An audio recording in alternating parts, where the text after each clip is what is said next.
explore the depth of our experiences, or we don't appreciate the depth of our fallenness.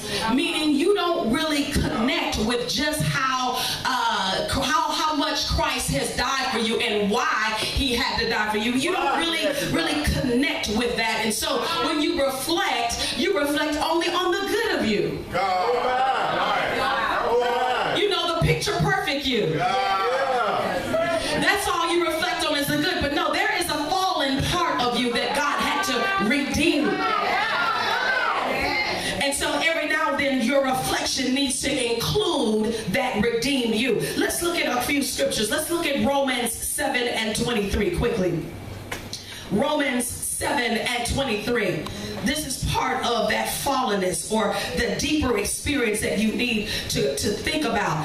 Romans 7:23 says, "But I see another law in my members, warring against the law of my mind, bringing me into captivity to the law of sin, which is not in my members." In other words, every now and then when you are reflecting, you need to think about, now, how did I let that law reign when I'm really supposed to bring my members into subjection and not allow the members, this body, this temple, engage in such behavior. So every now and then I need to think about which law was really working in and through me. Which law had my mind captive to I couldn't show that godly love, where I couldn't show speaking truth in love towards you. Every now and then you need to reflect.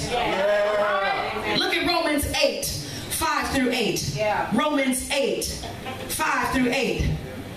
"For they that are after the flesh do mind the things of the flesh, but they that are after the Spirit, the things of the Spirit. For to be carnally minded is, but to be spiritually minded is, and what? Peace. Because the carnal mind is enmity against God, for it is not subject to the law of God, neither indeed can be." In other words, every now and then your reflection needs to include, now, was I walking in the Spirit? Or was I walking according to my flesh? Every now and then you need to reflect on that. Reflect on your behavior and think about, how did I handle that situation? How did I handle my wife? How did I handle my husband? How did I handle my children? Was I in my flesh when I disciplined, or was I in the Spirit? Look at Galatians 5:16-19-21.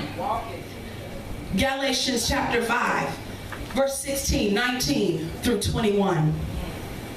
"This I say then, walk in the Spirit, and ye shall not fulfill the lust of" what? "The flesh." Now, this is the New King James Version here. "Now the works of the flesh are evident, which are adultery, fornication, uncleanness, lewdness, idolatry, sorcery, hatred, contentions, jealousies, outbursts of wrath, selfish ambitions, dissensions, heresies, envy, murders, drunkenness, rivalries, and the like, of which I tell you beforehand, just as I also told you in time past, that those who practice such things will not inherit the kingdom of God." In other words, every now and then when you reflect on you, have you engaged in any of this?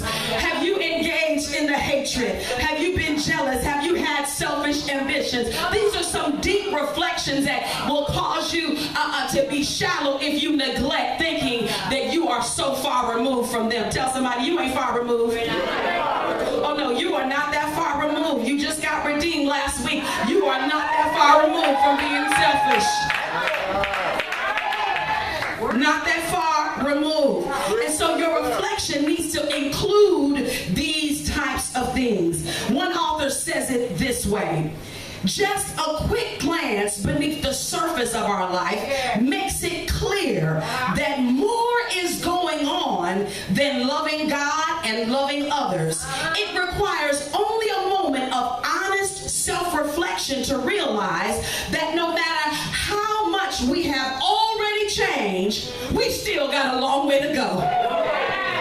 In other words, I know you changed just last week, and God cleaned you up and challenged you in some areas, but guess what? That's not the end of your change.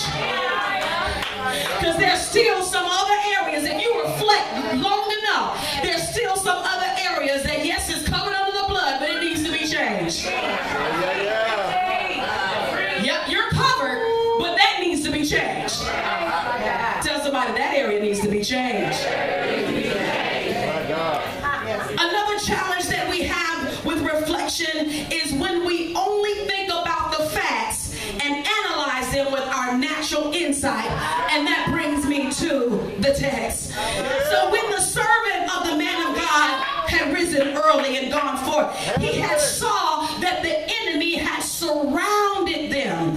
And he saw that the enemy had taken a stance. And if you read at the beginning of the text, you'll find that the king of Syria was trying to figure out, who knows my plan? Who in my camp is telling Israel, telling Elisha, every time I go to send out and capture him and take over him, every time he's where I think he is, he's not there. Who in the camp is telling what's going on? They said nobody, but if you go down to Dothan, we know that he's right there. He said, all right, send the army, send the forces there. And so this is what the servant observes. So when the servant sees the enemy, he reflects only on the facts of what he saw. Yeah. Do you hear me? He saw the enemy and only thought about what he saw. There is no denying that the enemy was there. Would you not agree? There's no denying that the enemy was right there, but that is the only reflection that he could come up with. That's the only conclusion that he could come up with, is that all I see is the enemy. Tell somebody, and here's your sign. But the point is not to overlook the enemy or to ignore them, but to know that you have someone greater on the inside of you that is greater than what you see. He didn't reflect long enough to remember that we're part of the winning team. We're part of God's team. And so it doesn't matter that I factually see the enemy. What I need to know is that I need to not walk in the flesh at this moment, but I need to walk in the spirit. So when you see the enemy in your life, don't ignore it. That's not faith. Faith is not ignoring. You go ahead and acknowledge it. But you don't stay at the point of reflecting on all I see is my enemy. That's not where you leave your reflection. That's not how you ended. And it took some consulting with Elisha the prophet to dispel his fear. How do we know that it was fear? Because Elisha, he told him, fear not.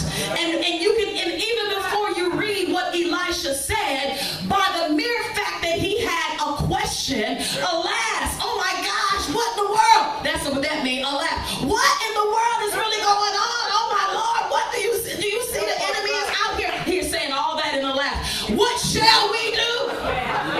All that spoke to his fear. And every now and then, fear will cause you to have an overwhelming feeling if it is not addressed. It can turn into hopelessness. It can turn into distress. Fear can be a paralyzing moment. It can be frightening. It can cause you to have panic, be in a place of horror, terror, and even avoidance. If you don't address your fear, and some of you have looked back over your life and looked back even on this week, and you concluded that I am afraid because of what I saw and what I had just experienced. However, God says to you, you need to go back and look again. But this time, look as a believer of Jesus Christ, and you will see that the greater one not only is with you now, but when you analyze and reflect on your past, he was even with you then. He was even with you then when you was making them choices and doing your thing and doing whatever what you wanted to do. When you reflect back, yes, his hand had kept you from some things.